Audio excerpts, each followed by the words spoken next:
Hi everyone. ఈరోజు class వచ్చేసరికి electrolytes అంటే ఏంటి, అవి ఎక్కడ ఉంటాయి, అవి తగ్గితే వచ్చే ఇబ్బందులు ఏంటి, వాటి గురించి మనం ఎందుకు తెలుసుకోవాలి అనే దాని గురించే ఈరోజు మనం వీడియో చేయబోతున్నాం. వీడియోలో భాగంగా ముందు మీకు ఎలక్ట్రోలైట్స్ తెలియాలంటే బాడీ ఫ్లూయిడ్ యొక్క కాంపౌండ్స్ తెలియాలి. మన బాడీ ఫ్లూయిడ్స్లో ఏమేమి కాంపౌండ్స్ ఉంటాయి అనేది తెలిస్తేనే మనకి ఏ ఎలక్ట్రోలైట్ ఎక్కడ ఉండేది అనేది మనకి తెలుస్తుంది. మొదటగా మనం బాడీ ఫ్లూయిడ్ యొక్క కాంపౌండ్స్ అనే దాని గురించి తెలుసుకుందాం. ఏంటి అనేది ఇప్పుడు నేను చెప్తాను. బాడీ ఫ్లూయిడ్ కాంపోనెంట్స్ యొక్క వచ్చేసరికి మనకి 2 టైప్స్ ఉంటాయి. ఫస్ట్ వచ్చేసరికి extra cellular fluid and second one వచ్చేసరికి ఇంట్రా సెల్యులార్ ఫ్లూయిడ్.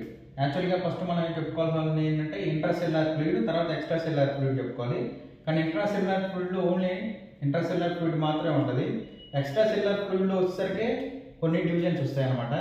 దీంట్లో వచ్చేసరికి 3 డివిజన్స్ ఉంటాయి.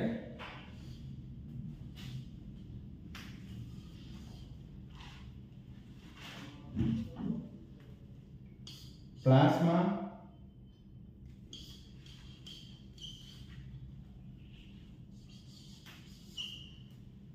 తర్వాత వచ్చేసరికి ఇంటర్స్టిషియల్ ఫ్లూయిడ్,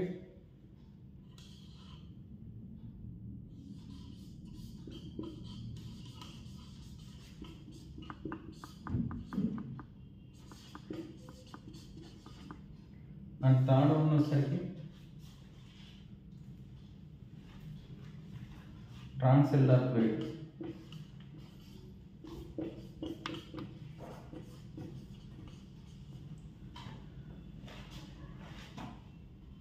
ఎక్స్ట్రా సెల్యులార్ ఫ్లూయిడ్లో వచ్చేసరికి 3 ఉంటాయండి. ఒకటి ప్లాస్మా, రెండోది వచ్చేసరికి interstitial fluid and third one వచ్చేసరికి ఇప్పుడు మనం చెప్పుకునే విధంగా 2 రకాలు ఉంటాయండి.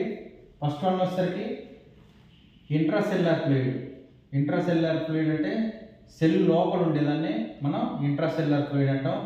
ఎక్స్ట్రా సెల్యులార్ ఫ్లూయిడ్ అంటే సెల్ బయట వైపు ఉండేదాన్ని ఎక్స్ట్రా సెల్యులార్ ఫ్లూయిడ్ అంటాం. దీంట్లో మొత్తం మళ్ళీ 3 కాంపోనెంట్స్ ఉంటాయి. అవి ఒక్కొక్కటి వచ్చేసరికి ఫస్ట్ వన్ వచ్చేసరికి ప్లాస్మా, రెండోది వచ్చేసరికి ఇంటర్స్టిషియల్ ఫ్లూయిడ్ అండ్ మూడోది వచ్చేసరికి ట్రాన్సెల్యులార్ ఫ్లూయిడ్. ఇది సిఎస్ఎఫ్ అవి కంటెంట్స్ ఉంటాయి. మీరు మెయిన్గా ముందు ఇది అనేది ఒక అవగాహనలోకి రండి. ఎక్స్ట్రా సెల్యులార్ ఫ్లూయిడ్ అంటే ఈసీఎఫ్ అంటారు. మిమ్మల్ని ఎవరు డైరెక్ట్గా ఎక్స్ట్రా సెల్యులార్ ఫ్లూయిడ్ అంటారు, ఈసీఎఫ్ అని క్వశ్చన్ కూడా అంటారు. ఇంట్రా సెల్యులార్ ఫ్లూయిడ్ వచ్చేసరికి ICF.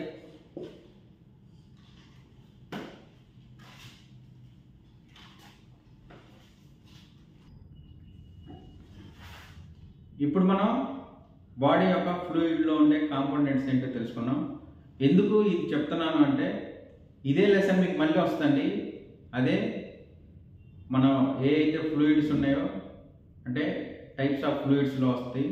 Isotonic, hypotonic, hypertonic fluids ఆ క్లాస్ చెప్పుకునేటప్పుడు ఇప్పుడు మనం బాడీలో ఫ్లూయిడ్స్ యొక్క కాంపౌండ్స్ చూసాము. మనం ఏమేంటి ఉంటాయంటే extra cellular fluid, intra cellular fluid. Extra cellular fluid వచ్చేసరికి plasma, interstitial fluid, cellular fluid చూసాం.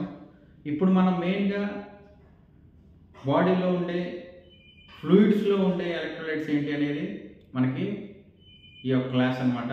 మీకు ఎందుకు ముందుగా బాడీ ఫ్లూయిడ్స్ గురించి చెప్పానంటే దీని నుంచి మనకి నెక్స్ట్ క్లాస్ అనేది జనరేట్ అవుతూ ఉంటుంది. ప్లస్ ఇదే క్లాస్ మీకు మళ్ళీ ఫ్లూయిడ్ మేనేజ్మెంట్లో కూడా వస్తుంది. ఇది మీరు చాలా జాగ్రత్తగా గుర్తుంచుకోండి. ఈసారి చెప్పే క్లాస్ మీకు ఇంకొంచెం హెల్ప్ఫుల్గా అవుతుంది. ఇప్పుడు మనం క్లాస్లోకి వెళ్తే మన బాడీలో ఉండే ఎలక్ట్రోలైట్స్ ఏమేంటి అంటే sodium, potassium, chloride, magnesium, calcium. ఇవన్నీ మన బ్లడ్లో నుంచి తీసి టెస్ట్ చేస్తాము. వాటి నార్మల్ వాల్యూస్ ఎంత, వాటిని ఎక్కువ ఉంటే ఏమంటారు, తక్కువ ఉంటే ఏమంటారు, పేషెంట్లు కండిషన్స్ ఏ కండిషన్స్తో వస్తారు, తక్కువ ఉంటే ఏ కండిషన్స్ వస్తారు, ఎక్కువ ఉంటే ఏ కండిషన్లో ఉంటారు, మనం ఎక్కువ ఉన్నప్పుడు ఏం చేయాలి, తక్కువ ఉన్నప్పుడు ఏం చేయాలి అనే దాని గురించి ఈ క్లాసు. మొదటగా మనం ఎలక్ట్రోలైట్స్ అంటే మెయిన్గా చెప్పుకునే వాటిలో వచ్చేసరికి 3 ఉంటాయండి. అది ఒకటి సోడియం, 2 పొటాషియం, 3 క్లోరైడ్. మన పేషెంట్లు అందరిలో చూసేది ముందు సోడియం పొటాషియం లెవెల్స్ని చూస్తాము. ఇవి ఏ కండిషన్లో తగ్గుతాయి, ఏ కండిషన్లో పెరుగుతాయి, సోడియం పెరిగితే ఏమంటారు, తగ్గితే ఏమంటారు, పొటాషియం పెరిగితే ఏమంటారు, తగ్గితే ఏమంటారు, వాటి గల ట్రీట్మెంట్ ఏంటి అనేది ఈ వీడియో యొక్క సారాంశం. మనం క్లాస్లోకి వెళ్దాం. ఒకసారి మీరు నేను చెప్పే ప్రతిదీ మీరు ఇని రన్నింగ్ నోట్స్ రాసుకోండి. ఇది మీ జీవితంలో చాలా ఉపయోగపడుతుంది. దీనివల్ల నాకు వచ్చేది ఏం లేదు, ఎంతో కొంత మీ నాలెడ్జ్ ఇంప్రూవ్ చేయాలనే ఒక ఉద్దేశంతో నేను ఇంత కష్టపడి వీడియోలు చేస్తున్నాను. ఎలక్ట్రోలైట్స్ ఇంబ్యాలెన్స్లోకి వెళ్తే మొదటిగా మనం చూసుకోవాల్సింది ఏంటంటే సోడియం అండి. సోడియం యొక్క నార్మల్ వాల్యూ ఎంత ఉండాలి అంటే 135 to 145 mmol/లీటర్. mmol/లీటర్ అంటే ఏంటంటే మిల్లీమోల్స్/లీటర్. అంతకంటే ఎక్కువ ఉంటే ఏమంటారు, తక్కువ ఉంటే ఏమంటారు అనే దాని గురించి ఇప్పుడు మనం చూద్దాం. దీంట్లో వచ్చేసరికి మొదటిది సోడియం లెవెల్స్ బ్లడ్లో ఎక్కువ ఉంటే ఏమంటారు, దాన్ని మనం హైపర్నేట్రిమియా అంటారండి. హైపర్నేట్రిమియా అంటే అబోవ్ 145 ఉంటే దాన్ని మనం హైపర్నేట్రిమియా అంటాము.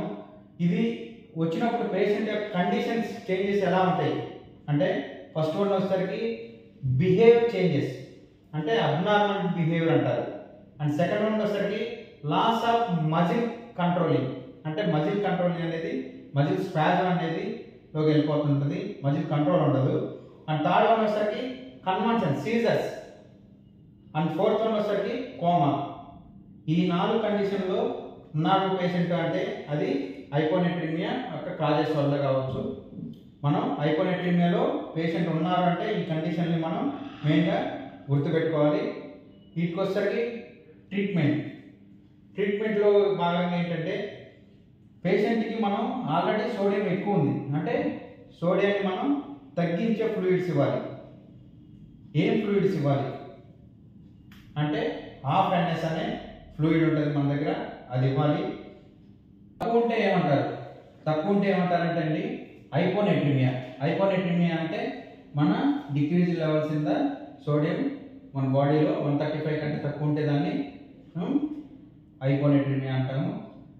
హైపోనేట్రిమియా ఉన్న పేషెంట్లో ఏ కండిషన్లో ఉంటారు అనే దాంట్లో చూసుకుంటే మనం ఫస్ట్ వన్ వచ్చేసరికి కన్ఫ్యూజన్ స్టేటస్ అంటారు అంటే కన్ఫ్యూజన్లో ఉంటాడు పేషెంట్.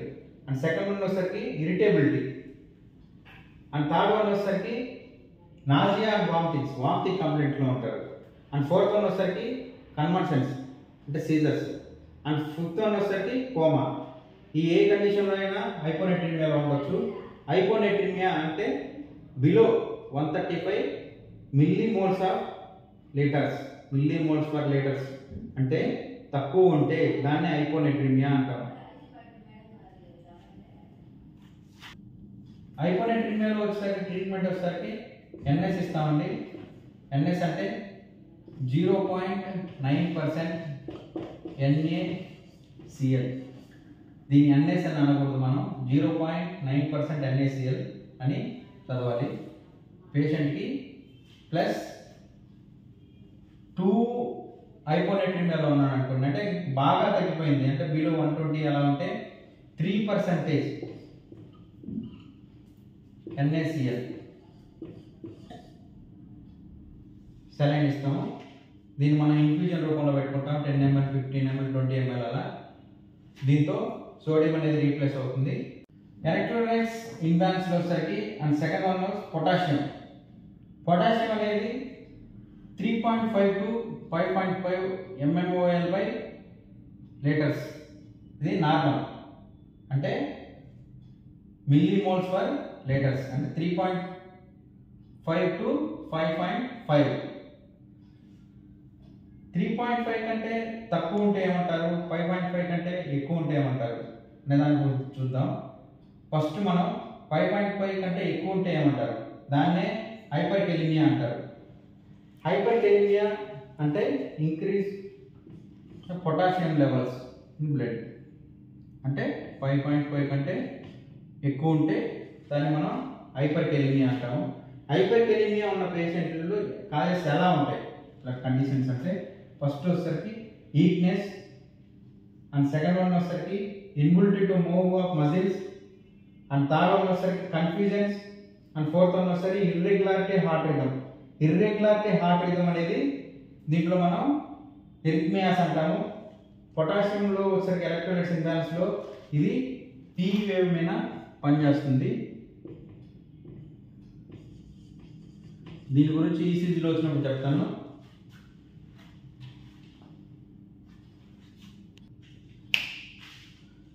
పొటాషియం డిక్రీజ్ అయితే ఏమంటారు అంటే హైపోకెలిమియా అంటారండి. మన బ్లడ్ లెవెల్లో 3.5 మిల్లీమోల్స్ పర్ లీటర్ కంటే తక్కువగా ఉంటే దాన్ని మనం హైపోకెలిమియా అంటారు.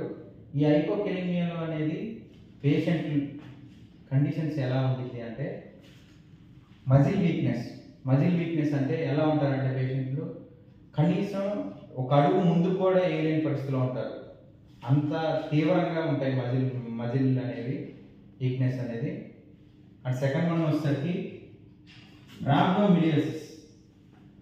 రాబ్డోమిలియోసిస్ అంటే మనం కొత్తగా ఎవరైనా జిమ్కి వెళ్ళేసి తక్కువ సమయంలో ఎక్కువ కష్టపడి ఎక్కువ తగ్గాలని చెప్పి ఎక్కువ వ్యాయామం చేసినప్పుడు వచ్చే ప్రాబ్లం అన్నమాట ఇది. దీన్నే మనం రాబ్డోమిలియోసిస్ అంటారు. ఈ రాబ్డోమిలియోసిస్ డిసీజ్ కానీ నిజంగా వచ్చుంటే పేషెంట్కి టీరల్ కలర్లో యూరిన్ వస్తుంది. అది తీవ్రంగా కిడ్నీ మీద ప్రభావం చూపిస్తుంది. అప్పుడే ఏఆర్ఎఫ్ అక్యూట్ రీనల్ ఫెయిల్యూర్లోకి వెళ్తారు. అండ్ ఫైనల్గా వచ్చేసరికి హార్ట్ రిథమ్స్ అనేది చేంజ్ అవుతుంది. దాన్ని ఎరిథ్మియాస్ అంటాం మనం. ఇది మీకు చెప్పాను కదా. ఈ ఎరిథ్మియాస్ అన్ని ఈసీజీలో మనకి టీవీ మీద ప్రభావం చూపుతాయి. అవి మనం ఈసారి ఈసీజీలో ఉంచినప్పుడు దాని గురించి క్లారిటీగా చెప్దాము. మీరు దీంట్లో కొత్తగా నేర్చుకుంది ఏంటి అంటే ర్యాబ్డోమిలియోసిస్ అనే దాని గురించి. ఇప్పుడు థర్డ్ వన్ వచ్చేసరికి కాల్షియంలో మనం చూసేది పేషెంట్కి హైపోకాల్షియం ఉందా హైపర్ కాల్షియమియా ఉందా అనేది.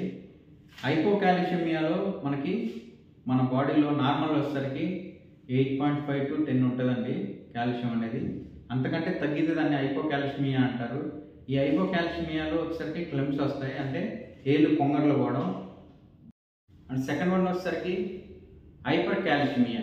ఈ హైపర్ కాల్షియమియాలో వచ్చేసరికి మెయిన్గా మనకి పారాథైరాయిడ్ గ్లాండ్ అనేది హార్మోన్స్ లెవెల్ అనేది చేంజెస్ అవుతూ ఉంటాయి. ఈ క్యాన్సర్ కూడా దారితీస్తాయి.